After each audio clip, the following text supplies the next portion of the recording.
আপনি সুসংবাদ নেন, আপনার রব আপনার দোয়া কবুল করেছেন, আপনার দোয়া এমনভাবে কবুল করেছেন যে আপনার কষ্ট করে আর পাকিস্তানকে স্বয়ং আপনার বাড়ি আল্লাহ নিয়ে এসেছেন। সুবহানাল্লাহ। আউযু বিল্লাহি মিনাশ শাইতানির রাজিম। বিসমিল্লাহির রাহমানির রাহিম।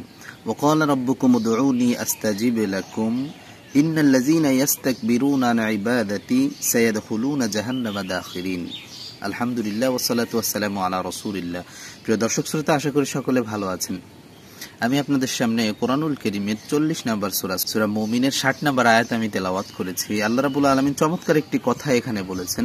তিনি বলেছেন ওয়াকালা রাব্বুকুম উদউনি আস্তাজিব লাকুম। বিশ্বনবী সাল্লাল্লাহু আলাইহি ওয়াসাল্লামকে লক্ষ্য করে বলছেন যে তোমার রব ঘোষণা দিচ্ছেন উদউনি আস্তাজিব লাকুম, আমাকে ডাকো, আমি তোমাদের ডাকে সাড়া দিব, আমি তোমাদের ডাকে সাড়া দিব। এরপরে বলছেন ইন্নাল্লাযীনা ইস্তাকবিরুনা আন ইবাদাতি সায়াদখুলুনা জাহান্নামা দাখিরিন। কিন্তু যারা অহংকার বশত আমাকে ডাকা থেকে বিরত থাকে তাদেরকে অচিরেই আমি জাহান্নামে নিক্ষেপ করব। আমার প্রিয় ভাইয়েরা ও বোনেরা, আমরা এখানে লক্ষ্য করি যে দোয়াটাকে আল্লাহ রাব্বুল আলামিন কতটা বেশি গুরুত্ব দিয়েছেন। আল্লাহকে ডাকা, আল্লাহর কাছে কিছু চাওয়া, এটাকে আল্লাহ তাআলা কতটা বেশি গুরুত্ব দিয়েছেন। একটু যদি লক্ষ্য করে আয়াতের শেষ অংশে যে ইন্নাল্লাযীনা ইস্তাকবিরুনা আন ইবাদাতি সায়াদখুলুনা জাহান্নামা দাখিরিন, আল্লাহকে না ডাকা বা আল্লাহর কাছে কিছু না চাওয়াকে আল্লাহ তাআলা অহংকার মনে করেছেন। আমরা কখন নিজেকে স্বয়ং সম্পন্ন মনে করি? যখন একটু নিজের টাকা কড়ি হয়ে যায় বা নিজেই নিজেকে আমরা স্বয়ং সম্পন্ন মনে করতেছি যে আমার কারো কাছে চাওয়ার দরকার নাই। মূলত এটা অহংকার থেকেই হয়। এজন্য আল্লাহ বললেন যে তোমরা কি এমন হয়েছো যে আমি রব, আমার কাছে তোমার চাওয়ার কিছু নাই। আল্লাহ রাব্বুল আলামিন যে ডাকে সাড়া দেন, এটা আমরা সূরা মারিয়ামের 2 নম্বর আয়াতের দিকে তাকাই, তাহলেও সেখানে আমরা দেখব যে আল্লাহ রাব্বুল আলামিন জাকারিয়া আলাইহিস সালাতু ওয়াস সালামের দোয়া কিভাবে কবুল করেছিলেন। এভাবে হযরত ইউনূস আলাইহিস সালাতু ওয়াস সালামের দোয়া আল্লাহ কিভাবে কবুল করেছেন আমরা সবাই জানি। এটা বললে অনেকে বোঝায় যে তারা তো আল্লাহর নবী ছিলেন, আল্লাহর খাস বান্দা ছিলেন। তো আমি এজন্য এই জামানার ছোট্ট একটি ঘটনা আপনাদের সামনে উল্লেখ করতে চাই। পাকিস্তানের একজন ডাক্তার, তিনি ক্যান্সারের উপর নতুন একটি গবেষণা করেছেন। তো ওই গবেষণাটি এতটা বেশি প্রসিদ্ধ হয়েছে যে তাকে অ্যাওয়ার্ড দেওয়ার জন্য লন্ডন থেকে ডাকা হলো। তো তিনি লন্ডনে যাবার উদ্দেশ্যে প্লেনে উঠলেন। পথের ভেতরে মাঝ বরাবর এসে তার প্লেনটি নষ্ট হয়ে যায় এবং সেখান থেকে ঘোষণা হয় যে প্লেনটি ল্যান্ড করতে হয়, এটা নিয়ে সামনে এগোনো সম্ভব না। এয়ারপোর্টে গিয়ে জিজ্ঞাসা করলেন যে এর পরবর্তী প্লেন কখন? তখন তিনি বললেন যে পরবর্তী প্লেন হলো আগামী দিন। তো আপনি এখান থেকে একটা কাজ করতে পারেন, প্রাইভেট কার নিয়ে যান, এমন একটা স্থানে পৌঁছাতে পারবেন যেখান থেকে আবার আপনি প্লেনে উঠতে পারবেন। তো তিনি দ্রুত প্রাইভেট কার নিয়ে রওনা হলেন। রওনা হয়ে যাবার 2-3 ঘন্টার ভেতরেই ওখানে প্রচুর পরিমাণে ঝড় বৃষ্টি শুরু হয়ে গেল।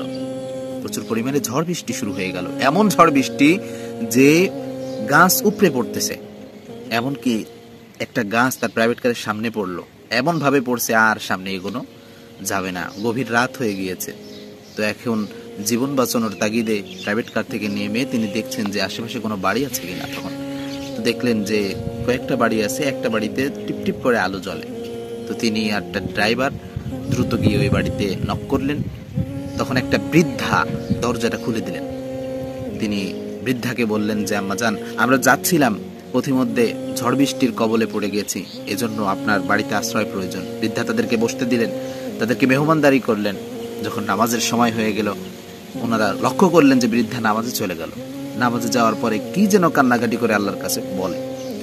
আসরের নামাজের সময় হলো, তখনও দেখলো যে বৃদ্ধা কি যেন কান্নাকাটি করে আল্লাহর কাছে বলে, সেজদায়, মোনাজাতে, এভাবে বলতেই থাকে। মাগরিবের নামাজের সময় হলো, তখনও দেখলো যে বৃদ্ধা কি যেন কুটকুট করে আল্লাহর কাছে বলে, কি যেন গুনগুন করে আল্লাহর কাছে বলে।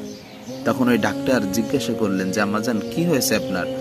আপনি কেন এই, আমি দেখতেছি যে প্রত্যেক নামাজের পরে মানুষ তো এক ওয়াক্ত নামাজে দোয়া করে বা 2 ওয়াক্ত নামাজে দোয়া করে, আমি তো দেখতেছি যে আপনি প্রত্যেক নামাজের পরে আল্লাহর কাছে দোয়া করতেছেন, এর কাহিনীটা কি? তখন তিনি বললেন যে বাবা, তুমি দেখতেছো যে ওইখানে ওই যে ছোট্ট একটা বাচ্চা শোয়া, ও আমার নাতনি।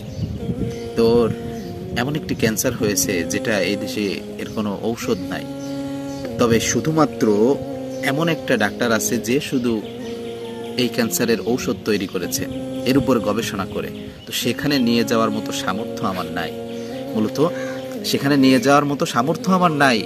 কিন্তু আমার তো সামর্থ্য নাই, আমি যে রবের গোলাম তার তো সামর্থ্য আছে। এজন্য আমি প্রত্যেক নামাজের পরে আল্লাহর কাছে দোয়া করি। আমি জানি, আমি বিশ্বাস করি যে আল্লাহ রাব্বুল আলামিন যদি চান তিনি আমাকে অবশ্যই একটা ব্যবস্থা করে দিবেন। এজন্য প্রত্যেক নামাজের পরে আল্লাহর কাছে দোয়া করি, আল্লাহ আমার নাতনিকে ওখানে নিয়ে যাওয়ার ব্যবস্থা আপনি করে দেন, ওই ডাক্তারের সাথে আমার দেখা করিয়ে দেন এবং আমার নাতনির চিকিৎসা আপনি করিয়ে দেন।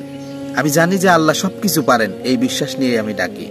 ওই কথা শুনে ডাক্তার দর করে চোখ দিয়ে তার পানি পড়লো। তিনি বললেন, আম্মা জান, আমি বুঝতে পারছি কেন আমার অ্যাওয়ার্ড আজকে নেওয়া হলো না, আমি বুঝতে পারছি কেন আমার প্লেনটা মাঝপথে নষ্ট হয়ে গেল, আমি বুঝতে পারছি কেন আমার আজকে প্রাইভেট কারে এই পর্যন্ত আসা লাগলো, আর এখানে এসে কেন গাছটা পড়লো, এতগুলো বাড়ি থাকতে কেন আমার আপনার বাড়ি ঢোকা লাগলো।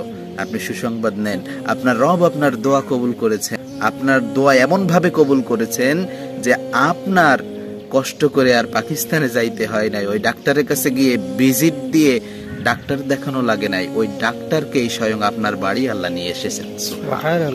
ওই ডাক্তার নিজে ভাষ্য দিচ্ছেন, তিনি একজন মুসলিম, নিজে ভাষ্য দিচ্ছেন যে ওই ডাক্তারকেই আপনার বাড়ি নিয়ে এসেছেন। আমি সেই ডাক্তার, আমি অ্যাওয়ার্ড নেওয়ার জন্য, পুরস্কার নেওয়ার জন্য যাচ্ছিলাম বিদেশে, কিন্তু আমার যাওয়া হলো না এই কারণে যে আল্লাহ রাব্বুল আলামিন আমার হাত দিয়ে আপনার নাতনির চিকিৎসা করবেন।